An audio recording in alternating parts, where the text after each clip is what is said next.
And I'm glad also to be joined by the Homa Bay women representative, that is Glady Wanga. Let's start by telling us what position actually do you represent in ODM party before we start?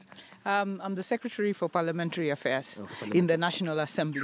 Okay. So essentially looking at the party's agenda within Parliament. Yes. Your expectations for today, even as this meeting starts? I think we're going to be coming as new members of the National Executive Committee. There are quite a number of new members since the rearrangement.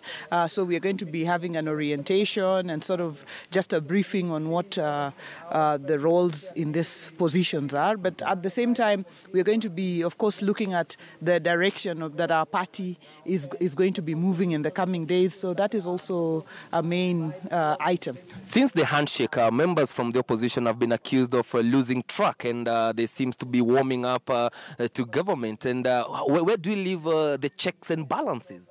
I think it should be very clear that oversight is a role of Parliament, and therefore we continue to oversight and critique, and as a minority critique the government. But I think the Building Bridges initiative should not be confused for being swallowed.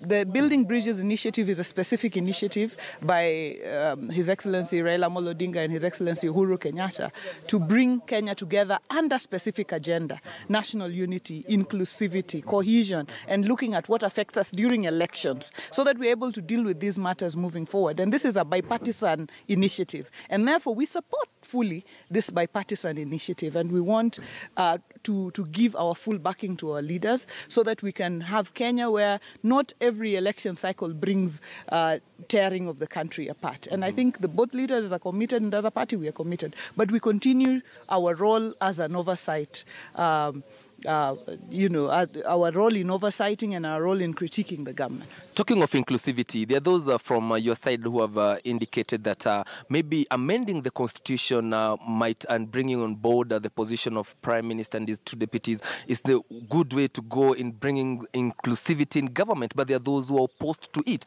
Maybe do we expect these to feature in today's meeting? I think Building Bridges has an agenda. There's the memorandum that is public, and therefore we will be discussing, I expect that we will be discussing some of these issues. But talking directly about what is to be amended and what is not to be amended is putting the horse before the cart.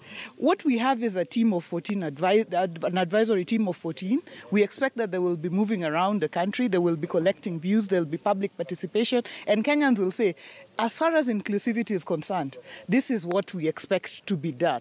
If it involves amending the constitution, so be it. They will come back and tell us that after collecting views of Kenyans, this is what we feel should happen, so that the matters that have been listed will be resolved. If it includes amending the constitution, yes, we will debate it at that time. What do we amend and what don't we? But if you begin now by just saying, I oppose it, or, it is putting really the horse before the cart. Okay. Thanks a lot, Mheshimiwa.